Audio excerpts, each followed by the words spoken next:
Chapter 10. A few bits of yogi lore. We will give below 3 forms of breath quite popular among the yogis. The first is the well-known yogi cleansing breath, to which is attributed much of the great lung endurance found among the yogis. They usually finish up a breathing exercise with this cleansing breath, and we have followed this plan in this book.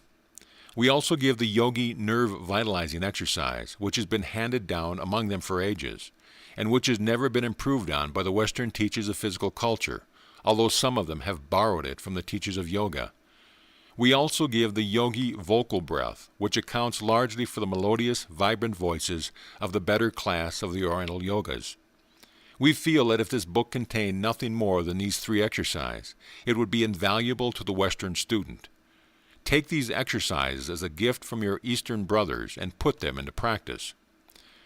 The yogi cleansing breath. The yogis have a favorite form of breathing which they practice when they feel the necessity of ventilating and cleansing the lungs. They conclude many of their other breathing exercises with this breath, and we have followed this practice in this book.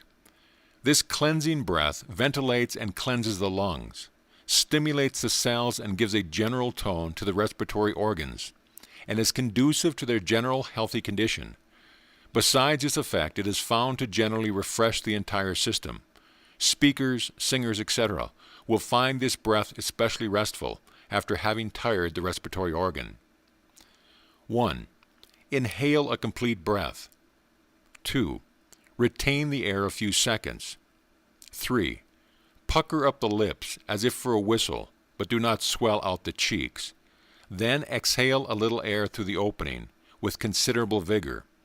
Then stop for a moment, retaining the air, and then exhale a little more air. Repeat until the air is completely exhaled. Remember that considerable vigor is to be used in exhaling the air through the opening in the lips. This breath will be found quite refreshing when one is tired and generally used up.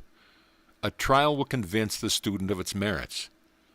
This exercise should be practiced until it can be performed naturally and easily, as it is used to finish up a number of other exercises given in this book, and it should be thoroughly understood. The yogi nerve vitalizing breath. This is an exercise well known to the yogis, who consider it one of the strongest nerve stimulants and invigorants known to man. Its purpose is to stimulate the nervous system, develop nerve force, energy, and vitality. This exercise brings a stimulating pressure to bear on important nerve centers, which in turn stimulate and energize the entire nervous system, and sends an increased flow of nerve force to all parts of the body. 1. Stand erect. 2. Inhale a complete breath and retain same. 3. Extend the arms straight in front of you, letting them be somewhat limp and relaxed, with only sufficient nerve force to hold them out. 4. Slowly draw the hands back toward the shoulders, gradually contracting the muscle and putting force into them, so that when they reach the shoulders, the fist will be tightly clenched that a tremulous motion is felt. 5. Then, keeping the muscles tense, push the fist slowly out, and then draw them back rapidly, still tense several times. 6. Exhale vigorously through the mouth. 7. Practice the cleansing breath. The efficiency of this exercise depends greatly upon the speed of the drawing back of the fists, and the tension of the muscles, and of course upon the full lungs. This exercise must be tried to be appreciated. It is without equal as a bracer, as our Western friends put it. The yogi vocal breath. The yogis have a form of breathing to develop the voice. They are noted for their wonderful voices, which are strong, smooth, and clear, and have a wonderful trumpet-like carrying power.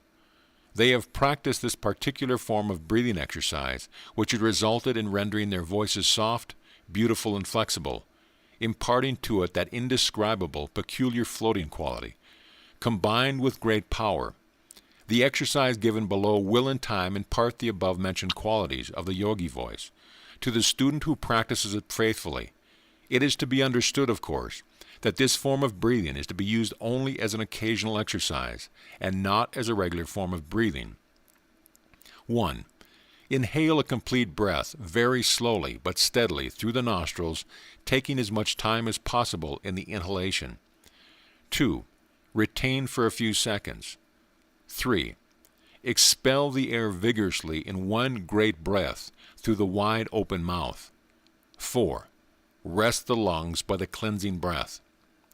Without going deeply into the yogi theories of sound production and speaking and singing, we wish to say that experience has taught them that the timbre, quality, and power of a voice depends not only upon the vocal organs in the throat, but that the facial muscles, etc., have much to do with the matter. Some men with large chests produce a poor tone, while others with comparatively small chests produce tones of amazing strength and quality. Here is an interesting experiment worth trying. Stand before a glass and pucker up your mouth and whistle, and note the shape of your mouth and the general expression of your face. Then sing or speak as you do naturally and see the difference. Then start to whistle again for a few seconds and then, without changing the position of your lips or face, sing a few notes and notice what a vibrant, resonant, clear, and beautiful tone is produced. End of chapter.